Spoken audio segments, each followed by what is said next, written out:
But the round is about to start. Nice to see those spectators gathered as well, from my experience. There we go. The gong has been hit and the games are off. But yeah, the crowd definitely adds to the atmosphere out there in Wijk. And we are getting our first moves of the 6th round of the 2024 Tata Steel Chess Masters. This is the first Super Grandmaster tournament of the year. As David mentioned, it's a mix of elite talent as well as youngsters. And we also have the women's world champion, Ju Jun, who has left her mark on this tournament already by beating one of the best. One game in front of us, David. It is Anish Giri against Parham Maghsoodloo. And we saw Knight f3 by Anish, and no response from Parham. Do you think he's truly surprised, or what's his deal? Why hasn't he made his first move? Yeah, it's always puzzling when a player pauses as early as move 1. In the case of Vidit, it tends to be because he's meditating for a few seconds here and there.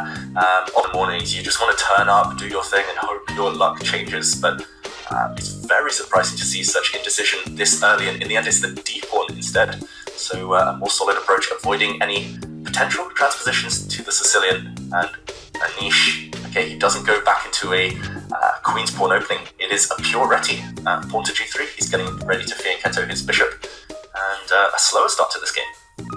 Right, we'll see White fianchetto bishop, castle kingside, then start pushing some pawns, the D pawn, the C pawn. And I have a question for you, David. I know it's early in your commentary for this event, but when a player struggles, and maybe you can speak for yourself, do you tend to prefer tactical skirmishes after that? Because you're like, you know what? What's the worst can happen? I've already had a bad event. Let's just have fun. Or do you prefer solid approaches, but then you may feel like I'm going to get confident? So how do you approach games when you've been on a bit of a losing streak? Yeah, it's tough, maybe the toughest thing in chess when you've had a few bad results, especially when you don't feel you've been playing too badly, but things have just been going against you, going in your opponent's favour. I tend to try and go back to basics, just keep things really simple, minimal calculation, minimal tough decisions. So I tend to kind of favour especially openings where it's quite forcing, where you can kind of get the first 10, 15 moves down on the board without having to kind of be stuck too much in your own mind, and kind of let your opponent do the running and react, especially when you're black. But for someone like Parham, I don't know, I think he wants to get a fight no matter what. You mentioned it earlier, he doesn't really, well, I'm sure he knows how to play solid, but he doesn't really enjoy playing these slower, grindy type of positions. So I think every player should just go back to what they love.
highlighting, and now just a couple moves away, where black brings the king forward, the pawn promotes, but Anish really wants to somehow get his king in opposition with the enemy king and play rook versus knight. It's just not going to happen.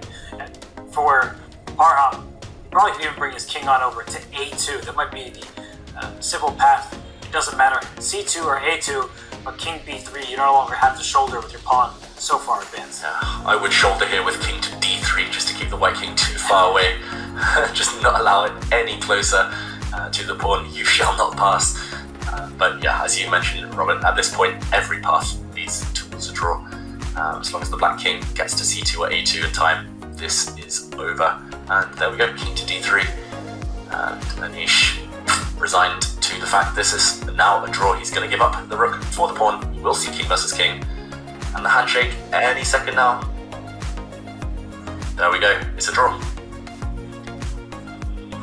And in true chess player fashion, immediately they start analyzing and talking about what could have been. And for Anish Giri, it could have been a full point lead ahead of Alireza Firouzja, but the draw has been held from Parham Maghsoodloo. So I think it's credit to Parham. He hung in there long enough and didn't break, but he was on his back foot for the long part of this game. He did find a draw in the rook end. Yeah, the leader against the tail ender, but in the end it is a draw and potentially changing both of their momentums. Nice to see this camaraderie though, nice to see the players discuss, analyse, and Giri there looking shocked, maybe realising he did miss something. Big result though in the grand scheme of things, essential for the chasing pack that Anish Giri was stopped